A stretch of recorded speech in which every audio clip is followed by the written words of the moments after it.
Dans ce poster, nous avons eu les résultats de l'analyse en sous-groupe pour les patients de plus de 75 ans de l'étude ICARIA qui avait été présentée à l'ASCO l'année dernière, en 2019. Et c'est quoi cette étude ICARIA? C'est une étude d'association de isatuximab plus pomalidomide plus décadron chez des patients qui étaient en myélome réfractaire ou récidivant. Et qui avait reçu au moins 2 lignes de traitement antérieures, soit un IMID et un inhibiteur du protéasome. Alors l'isatuximab, c'est un anticorps anti-CD38, comme le daratumumab. Donc là, on a l'analyse en sous-groupe. Dans le schéma de l'étude, c'était une randomisation 1 pour 1, pomalidomide plus isatuximab plus décadron versus pomalidomide plus décadron. Le pomalidomide était administré à 21 mg par jour, 21 jours sur 28. L'isatuximab était administré à 10 mg par kilo par semaine le premier mois et ensuite une fois toutes les 2 semaines à partir du deuxième mois. Et donc on regardait les résultats en termes de PFS qui était l'objectif primaire. Et donc là on regarde l'analyse en sous-groupe des patients âgés.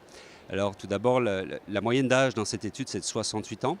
Et le nombre de patients qui avaient plus que 75 ans, c'était 20%, soit environ 60 patients.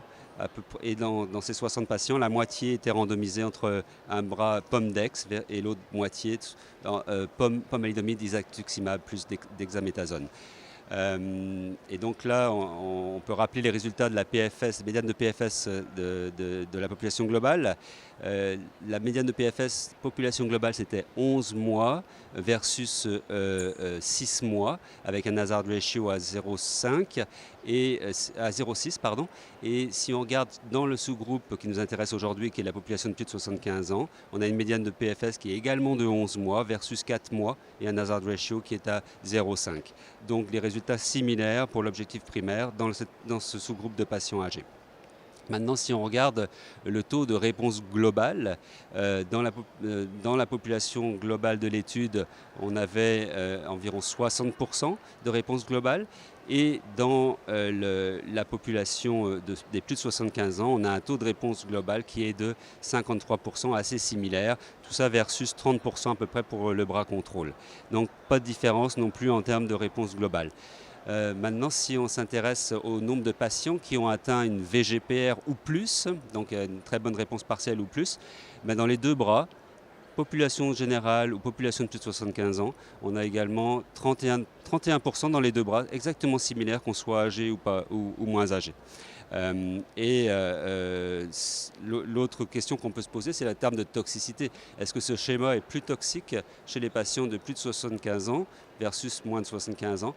Et oui, il y a un peu plus de toxicité, notamment hématologique, plus de discontinuation de traitement. Donc c'est un schéma plus toxique, mais qui entraîne quand même des résultats similaires malgré des taux de discontinuation plus importants. La question de la toxicité est toujours plus importante chez les sujets âgés que par rapport aux sujets jeunes. On est obligé de faire des adaptations de doses, notamment avec pomalidomide, pour la toxicité hématologique.